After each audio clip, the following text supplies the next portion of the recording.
Hello friends, എല്ലാവർക്കും സുഖം തന്നെയല്ലേ? ഇന്ന് നമ്മൾ ഉണ്ടാക്കുന്നത് ഒരു നാടൻ വിഭവമാണ്, മോദകം അഥവാ സുഖി. അതിനായി ഒന്നേകാൽ കപ്പ് പയറിന് 2.5 ഗ്ലാസ് വെള്ളം വെച്ച് നമ്മൾ പയർ വേവിച്ചെടുക്കാൻ കുക്കറിൽ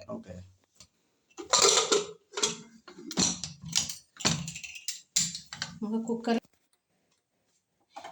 കുക്കറിൽ വെച്ച പയർ നമുക്ക് 1.5 ഫിഷിൽ വേവിച്ചെടുക്കാം, ലോ ഫ്ലെയിമിൽ. പയർ വേകുമ്പോഴത്തേക്ക് നമുക്ക് ശർക്കര പാനിയാക്കി എടുക്കാം. അതിനായി ഞാനൊരു 3/4 കപ്പ് ശർക്കര എടുത്തിട്ടുണ്ട്. പൊടിയ ശർക്കരയാണ്. അത് നമുക്ക് ഉരുക്കാനായി ഒരു പാത്രത്തിലേക്ക് ഇടാം. അതിലേക്ക് ഒരു 1/4 കപ്പ് വെള്ളം ഒഴിക്കാം. ശകലം വെള്ളം ഒഴിച്ചാൽ മതിയാവും, ഉരുക്കി എടുക്കാനാണ്. ആവശ്യമായ ശകലം വെള്ളം ഒഴിച്ചാൽ മതി. ഇനി ശർക്കര നമുക്ക് ഉരുക്കിയെടുക്കാം. അങ്ങനെ നമ്മുടെ ശർക്കരയൊക്കെ ഉരുകിക്കൊണ്ടിരിക്കുകയാണ്. ഉരുകി വരുന്നുണ്ട്. അപ്പോൾ അതൊക്കെ നമുക്ക് വെട്ടിയെടുക്കുമോ? ഇനി നമുക്ക് ഈ ശർക്കരയുടെ പത വെട്ടി മാറ്റിയെടുക്കാം. അഴുക്കൊക്കെ പോയി കിട്ടി വൃത്തിയായിട്ട് അരിച്ചെടുക്കണം. ഉരി കാണോ? ഉരി. ഈ ശർക്കര നമുക്ക് അരിച്ചെടുക്കാം.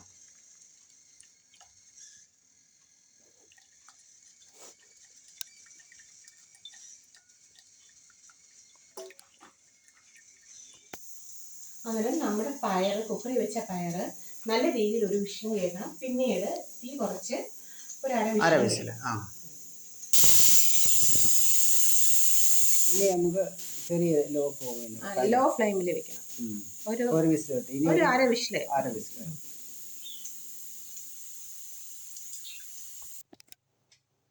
പയർ വെന്ത് കാണും ഇല്ലയോ? അപ്പൊ നമുക്ക് ഓപ്പൺ ആക്കി നോക്കാം അല്ലയോ? ഓപ്പൺ ആക്കാം.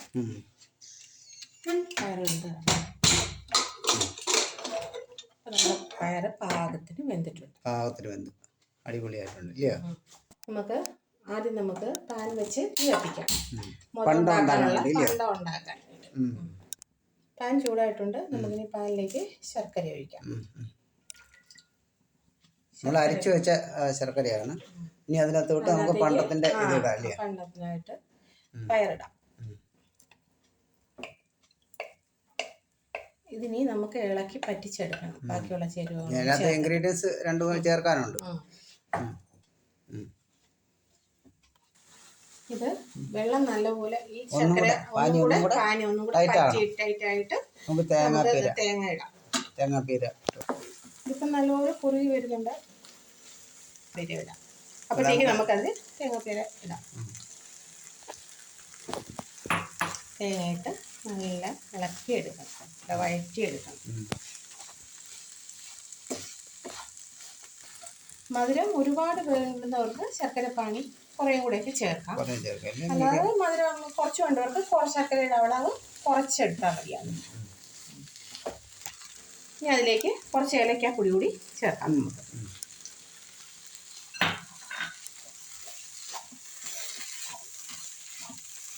അപ്പം നമ്മുടെ പണ്ട ശരിയായി വരുന്നുണ്ട്. ഇത് ഈ പണ്ട നമ്മുടെ പാത്രത്തിൽ നിന്ന് നല്ലപോലെ വിട്ട് വരുന്ന വിധത്തിൽ റെഡിയാക്കി എടുക്കണം.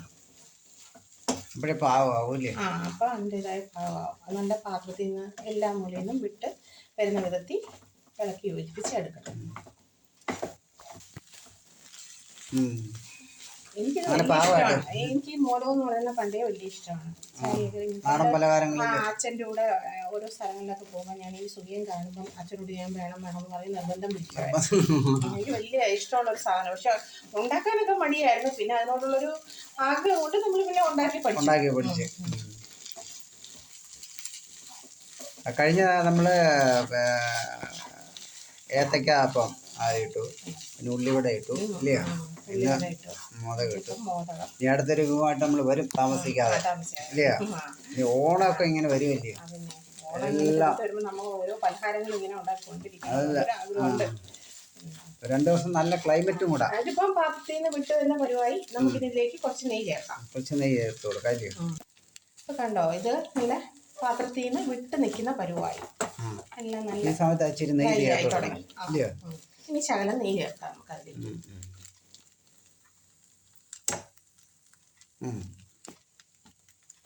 ഇനി ഈ നെയ്യ് ഇതിലേക്ക് നല്ലപോലെ മിക്സ് ചെയ്ത് കൊടുക്കാം. ഈ നെയ്യ് ചേർക്കുമ്പോൾ ഈ കൂട്ടിന് നല്ലൊരു ടേസ്റ്റ് വരും. അതാണ് ആ നെയ്യ് ചേർക്കുന്നതുകൊണ്ടുള്ള ഗുണം. മുട്ട ചേർത്തത് നമ്മൾ കൂടുതൽ എണ്ണ പിടിക്കാതിരിക്കും. മുട്ട ചേർത്താണ്, മുട്ടയിൽ ഡിപ്പ് ചെയ്താണ് നമ്മളിത് വറുത്തെടുക്കുന്നത്. പിന്നെ ഏലക്കപ്പൊടിയൊക്കെ ചേർത്തുകൊണ്ട് നല്ലൊരു ഫ്ലേവറും കാണും. നല്ലൊരു ഫ്ലേവറും കാണും. നല്ല പാകമായി. നല്ല പാകത്തിന് ഇനി നമുക്ക് ഇത് ആറാൻ വെക്കണം അല്ലേ? ഇത് ആറാൻ വെക്കണം. ഇനി സുഖിയൻ ഉണ്ടാക്കാനുള്ള ബാറ്റിൽ നമുക്ക് തയ്യാറാക്കാം. അതിനുവേണ്ടി ശകലം സോഡാപ്പൊടി ചേർക്കണം. Baking soda. ബേക്കിംഗ് സോഡ അല്ല, സോഡാപ്പൊടി. സോഡാപ്പൊടിയും ചേർത്ത് അതിനകത്തോട്ട് ഒരു 1/4 ടീസ്പൂൺ ഉപ്പ് ചേർക്കുക. ഇതിനി കലക്കിയെടുക്കണം. മിക്സ് ആക്കണ്ടേ? കുഴമ്പ് രൂപത്തിൽ കലക്കിയെടുക്കണം. അത് നമുക്കിതൊന്ന് മിക്സാക്കാം. ഈ സോഡാപ്പൊടിയും ഉപ്പും മാവിലോട്ടൊന്ന് മിക്സാക്കിയിട്ട് ഇതിനി കുഴമ്പ് രൂപത്തിൽ കലക്കിയെടുക്കണം. ഈ മോദകം ചെയ്യുന്നത് ഞാനൊരു വ്യത്യസ്തമായ രീതിയിലാണ്. മുട്ട അതിൽ വ്യത്യാസം എന്ന് പറയുമ്പോൾ നമ്മളൊരു മുട്ട പതപ്പിച്ച് അതിൽ സുഖിയൻ്റെ പയറുകൂട്ട് മുക്കി അതിനകത്താണ് വറുത്തെടുക്കുന്നത്. മാവിൽ മുക്കി വറുത്തെടുക്കുന്നത്. അതിൻ്റെ ഗുണമെന്ന് പറയുന്നത് ഈ മുട്ട മുക്കുമ്പോൾ അതിൽ എണ്ണ ചെറുതായിട്ടേ കുടിക്കുകയുള്ളൂ. വലിയ പ്രശ്നം ഉണ്ടാകത്തില്ല. ഇനി നമുക്കതിനായി മുട്ട നല്ലപോലെ പതപ്പിക്കാം. ഒരു മുട്ടയാണ്, ഒരു മുട്ടയുടെ ആവശ്യമേ ഉള്ളൂ. നല്ലപോലെ പതപ്പിക്കാം.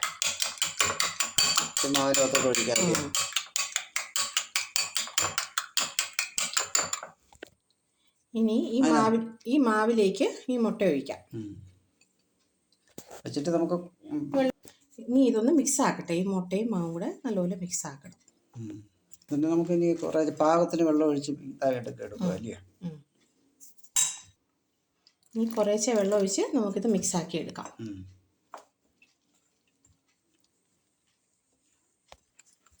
ഇനി നമുക്ക് ഈ ബാറ്റിൽ നല്ലപോലെ അടിച്ചെടുക്കാം. നല്ല അടിച്ചെടുത്തിട്ടുണ്ട്. ഇനി ഇത് നല്ല റെഡി ആയിട്ടുണ്ട്. നമുക്കിനി ഈ ബാറ്റിൽ ഉരുളകൾ മുക്കി വറുത്തെടുക്കാം. ഇനി നമുക്ക് സുഖിയൻ ഉണ്ടാക്കാനായിട്ട് ചെറിയ ഉരുളകൾ പിടിക്കാം. അതിന് നമ്മുടെ കയ്യിലേക്ക് ശകലം നെയ്യ് പുരട്ടി കൊടുക്കണം. കയ്യിൽ നല്ല നെയ്യ് പുരട്ടി അന്നേരം ഒട്ടിപ്പിടിക്കത്തില്ലെന്നുള്ളതാണ് അതിൻ്റെ. ഇനി നമുക്ക് ഈ കൂട്ട് ചെറിയ നാരങ്ങ വലുപ്പത്തിൽ ഉരുട്ടിയെടുക്കാം.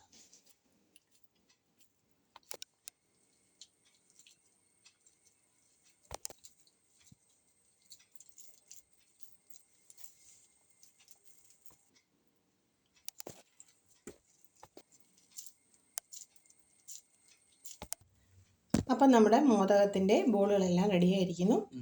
12 എണ്ണം ഉണ്ട്. എണ്ണ ഒഴിക്കാം അല്ലേ?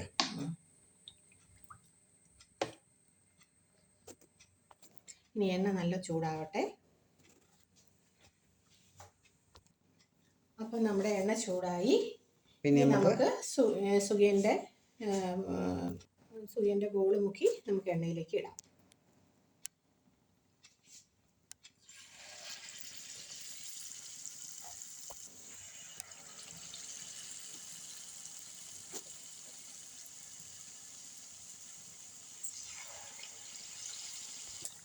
ഇനി നമുക്ക് സുഖിയൻ തിരിച്ചിടാം. ബ്രൗൺ കളർ ആയില്ലേ? ഒരു സൈഡ് ബ്രൗൺ കളറായി. ഇനി ബാക്കിയും കൂടെ നമുക്ക് ഈ ബാക്കിയുള്ളവ നമുക്ക് തിരിച്ചിടാം. ഒരു മുരിഞ്ഞ് വരുമ്പോൾ ഇതിൻ്റെ ഈ വാൽഭാഗമൊക്കെ അങ്ങ് പോയിരിക്കും. അപ്പം നമ്മുടെ സുഖിയൻ റെഡിയായിരിക്കുന്നു. നമുക്കിത് കോരിയെടുക്കാം. അപ്പം നമ്മുടെ മോദകം അഥവാ സുഖിയൻ റെഡിയായിരിക്കുന്നു. എല്ലാവർക്കും ഇഷ്ടപ്പെട്ടെന്ന് മനസ്സിലാക്കുന്നു. അന്നേരം ഈ ഒരു വിഭവമായി നമ്മൾ ഇനിയും വരുന്നതായിരിക്കും. ഇതെല്ലാവർക്കും ഇഷ്ടപ്പെട്ടെന്ന് കരുതട്ടെ. നിങ്ങളെല്ലാം ട്രൈ ചെയ്ത് നോക്കുക. അപ്പോൾ എല്ലാവരും സബ്സ്ക്രൈബ് ചെയ്യുക, ലൈക്ക് ചെയ്യുക, ഷെയർ ചെയ്യുക.